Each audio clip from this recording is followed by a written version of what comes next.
जय हिंद दोस्तों, आप सभी लोग का बहुत बहुत स्वागत है। तो घातक सीरीज़ का ये दूसरा वीडियो है। पहला वीडियो आप लोग ज़रूर देख लीजिएगा।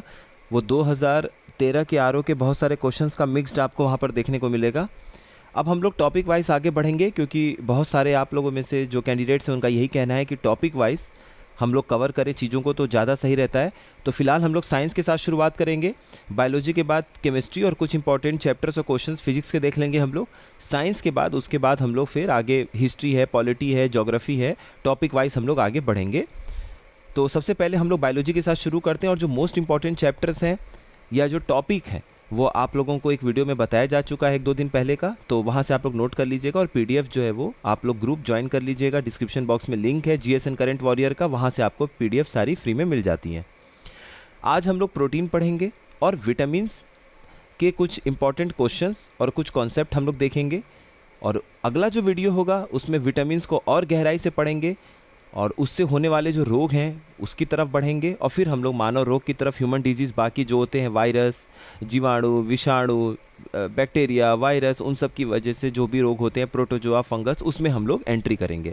और लास्ट में डाइजेस्टिव, जो पाचन तंत्र है, डाइजेस्टिव सिस्टम है, उसमें हम लोग ध्यान देंगे। उसमें पैनक्रियाज हैं, लीवर हैं, बाकी सब चीज़ें हैं, फिर हार्मोन्स हैं। ये सब चीज़ों को हम लोग कवर करते हुए आगे बढ़ेंगे। तो प्रोटीन में देखिए क्या क्वेश्चन पूछा गया है और हमें कितना जानना है, हम लोग ये देखते हैं। एक क्वेश्चन है कि the protein that the here is made up of. हमारा जो बाल होता है, हेयर है, वो किस प्रोटीन से बना हुआ है? ग्लोब्यूलिन, म्यूसिन, केराटिन या कैसीन। देखिए हमारा जो बाल है, हमारे जो नाखून है और स्किन के अधिकतर हिस्सा है, वो आपका जिस प्रोटीन से बनता है वो है केराटिन। प्रोटीन का बेसिक एक बात जान जाइए कि अमीनो एसिड होते हैं। अमीनो एसिड ढेर सारे जब आपस में चेन में मिलते हैं तो वो प्रोटीन को बनाते हैं। जिस तरीके से इंग्लिश में 26 लेटर होता है और हर एक अल्फ़ाबेट का इस्तेमाल करके ABC करके आप दुनिया में करोड़ों वर्ड्स को बना देते हैं, ठीक उसी तरीके से 20 ही टोटल स्टैंडर्ड अमीनो एसिड होते हैं। सेट होता है अमीनो एसिड का, 20 होते हैं, और इन्हीं 20 की मदद से हम लोग दुनिया में सारे प्रोटीन्स जितने इंपॉर्टेंट हैं वो उससे बना देते हैं। इसमें से 9 ऐसे अमीनो एसिड होते हैं जिनको हम एसेंशियल अमीनो एसिड कहते हैं, जो हमारे शरीर में नहीं बन पाता है, हमें खाना खा के ही उसे अपने शरीर में लेना होता है, इसलिए वो एसेंशियल, अति आवश्यक की श्रेणी में अमीनो एसिड के होते हैं। तो अगर हम यहाँ पे जो भी ऑप्शन दिया हुआ है, ग्लोब्यूलिन, म्यूसिन, केराटिन और कैसीन, सब पर बात कर लेते हैं क्योंकि आगे आप लोगों को बहुत काम आएगा। तो केराटिन एक ऐसा प्रोटीन है जो हमारा शरीर नेचुरल तरीके से स्वाभाविक रूप से बनाता है, और ये हमारे बाल, हमारी त्वचा, स्किन और हमारे नाखूनों को, तीनों को मजबूत और बेहतर बनाता है, स्वस्थ रखता है। म्यूसिन एक दिया हुआ था।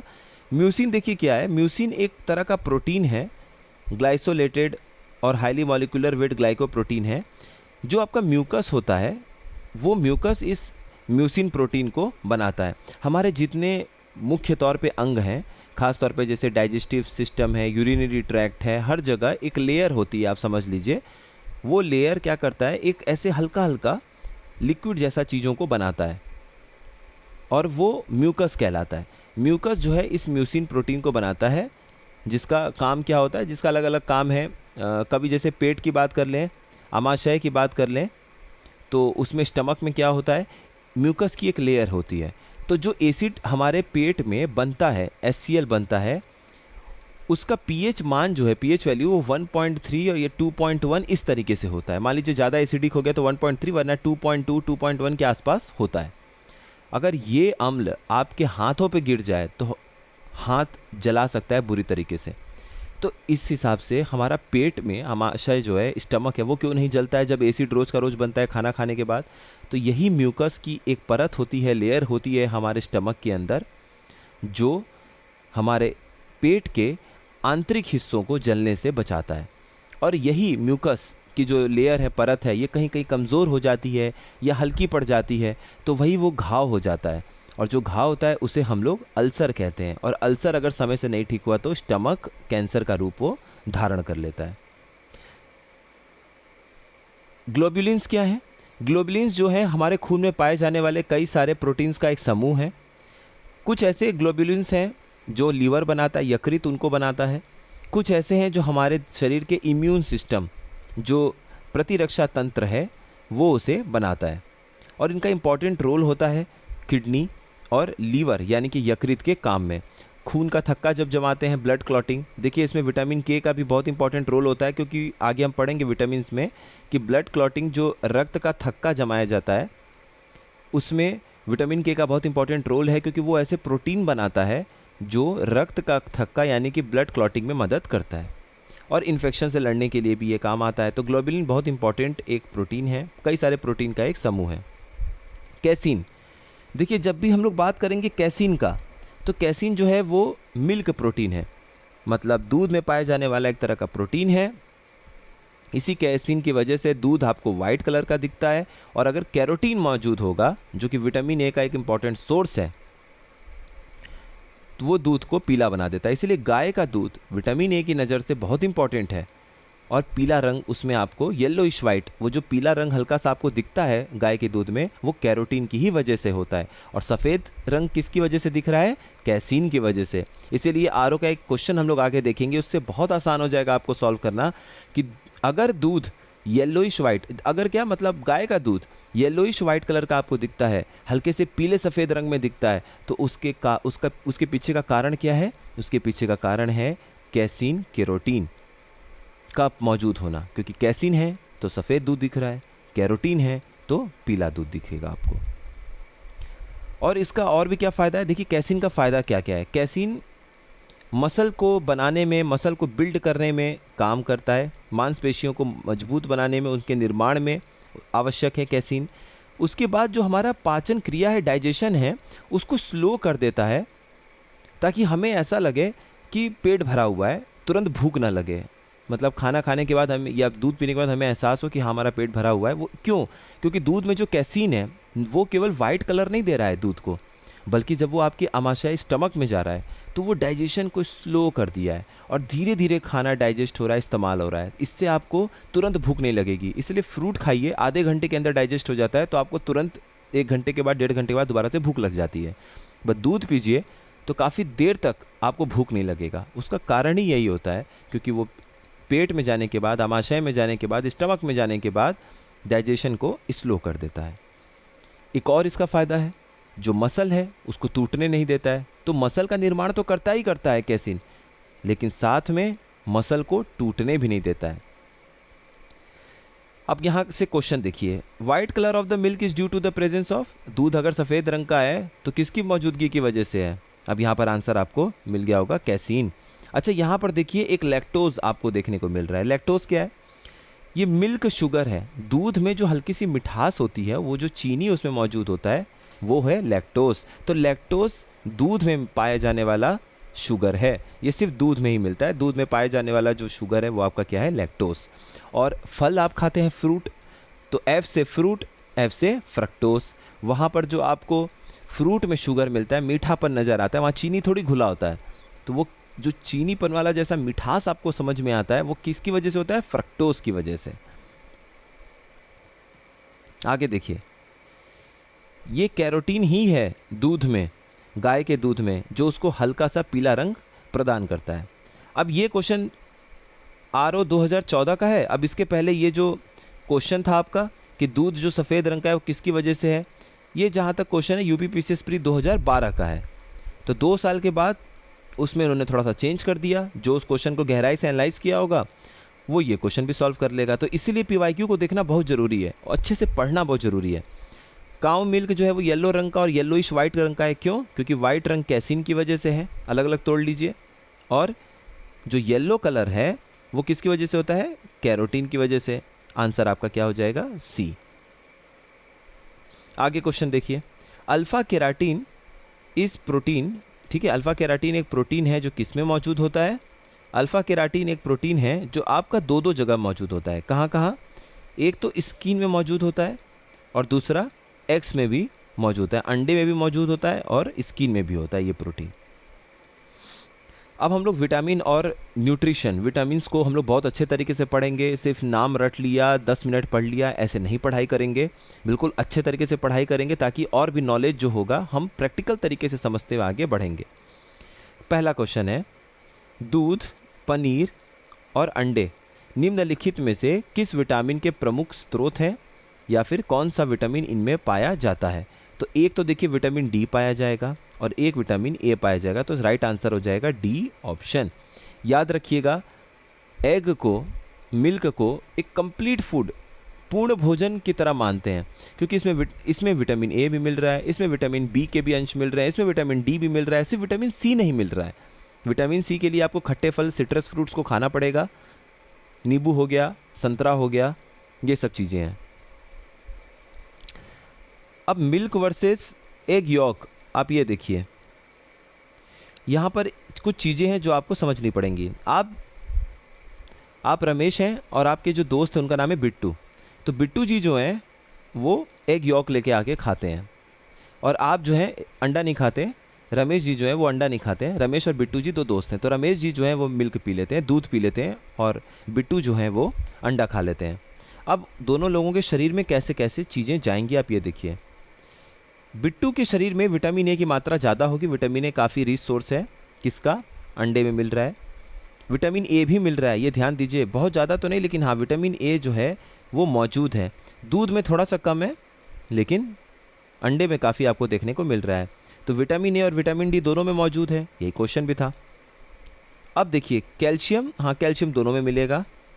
आयरन दूध में ना के बराबर है, लेकिन आयरन आपको अंडे में मिलेगा। तो हो सकता है कि टफ पेपर बनाने में वो आपसे ये पूछ लें कि इनमें से किस में आयरन नहीं होता है। एक आपको स्पिनच दे दें, हरी शाक सब्जी, उसमें तो आप समझ जाएंगे कि आयरन होता है। एक ऑप्शन उसमें अंडा रहेगा, आपको लगेगा विटामिन ए है, विटामिन डी है, विटामिन बी है, कहाँ से इसमें आयरन मिल जाएगा, लेकिन आयरन भी है, याद रखिएगा, ये आयरन भी है अंडे में। उसके बाद देखिए विटामिन B1 भी है। विटामिन B1 को क्या बोलते हैं हम लोग? थायमाइन। विटामिन B2 भी है। विटामिन B2 को क्या बोलते हैं? राइबोफ्लेविन, नाम भी पता चल रहा है। विटामिन B6 को क्या बोलते हैं? विटामिन B6 भी है, इसको पायरिडॉक्सिन बोलते हैं। विटामिन B5 भी है, इसको पेंटोथेनिक एसिड बोलते हैं। विटामिन B9 भी है, फोलेट। और विटामिन B12 भी है, विटामिन B12 भी इसमें मौजूद है। अब देखिए विटामिन B7 जो होता है वो नहीं है इसमें। विटामिन B9 भी है, फोलेट भी है, लेकिन ये जो विटामिन B7 है, बायोटीन, ये नहीं आपको देखने को मिल रहा है। और इसी विटामिन B7 की कमी से बाल भी झड़ता है, याद रखिएगा। विटामिन ई भी आपको देखने को मिल रहा है। अब ये बताइए विटामिन ई का केमिकल नाम क्या है? वैसे आगे तो हम लोग देखेंगे तो आपको समझ में आ जाएगा, लेकिन विटामिन ई का केमिकल नाम क्या है, आप ये बताइएगा। टोसोफेरॉल है, फाइलोक्विनोन है, क्या है केमिकल नेम? अब विटामिन ए का हम देखेंगे तो रेटिनॉल है, और विटामिन ए की कमी से क्या होता है? नाइट ब्लाइंडनेस, जिसको हम लोग रतौंधी का रोग कहते हैं। शाम के बाद इसमें नाइट ब्लाइंडनेस के ऊपर भी हम लोग पढ़ेंगे कि क्या हो जाता है, लेकिन इतना एक रफ आइडिया रखिए कि शाम के बाद आपको ठीक से दिखना बंद हो जाता है, अंधेरा ज़्यादा दिखता है आपको। इनमें से कौन सा पेयर सही सुमेलित नहीं है? विटामिन ए ऑरेंज, पहला ही ऑप्शन गलत हो गया। ऑरेंज में विटामिन ए नहीं मिलता है। संतरे में आपको विटामिन सी देखने को मिलेगा। विटामिन सी लेमन में मिलता है, बिल्कुल सही मिलता है। नींबू में विटामिन सी है। कॉड लिवर ऑयल, देखिए कॉड जो है एक मछली है, अक्सर आप देखे होंगे कि एक टैबलेट या फिर पत्ते में आप देखेंगे कि छोटे छोटे कैप्सूल येलो कलर के, उसमें कुछ रंग का होता है। वो एक्चुअली कॉड जो मछली होती है उसके लीवर का तेल होता है, वो कॉड लिवर ऑयल, तो वो येलो रंग का आपको देखने को मिलता है। तो कॉड लिवर ऑयल जो है वो विटामिन डी से भरपूर होता है। और विटामिन B6 जो है वो आपको देखने को मिलता है राइस ब्रान में। विटामिन B6 को हम लोग पायरिडॉक्सिन भी बोलते हैं। और राइस ब्रान जो है वो आपकी चावल की भूसी कहलाती है। तो चावल की भूसी अगर आप खाते हैं तो आपको पायरिडॉक्सिन, विटामिन B6 की कमी नहीं होगी। ऑरेंजेस जो हैं वो रिच सोर्स हैं विटामिन सी का, लेकिन उसमें विटामिन ए नहीं होता है। संतरे के बारे में अगर और थोड़ा सा डिटेल में हम लोग देखते हैं तो देखिए यहाँ पे विटामिन सी है, विटामिन B9 है, फोलेट कहते हैं, ये नाम भी आप देखते चलिए। विटामिन B1 है, थायामाइन। विटामिन B5 है, पेंटाथोनिक एसिड। विटामिन B6 है, पायरिडॉक्सिन। विटामिन B2 है, राइबोफ्लेविन। विटामिन ए बिल्कुल नाम भर का, इसलिए इसको कंसीडर नहीं करते हैं। और विटामिन B3 नाइसिन है। और चलिए विटामिन ई का नाम आपको पता चली गया, अल्फा टोसोफेरॉल। तो टोसोफेरॉल भी इसको हम लोग बोलते हैं, क्योंकि फाइलोक्विनोन जो है वो विटामिन के को बोलते हैं।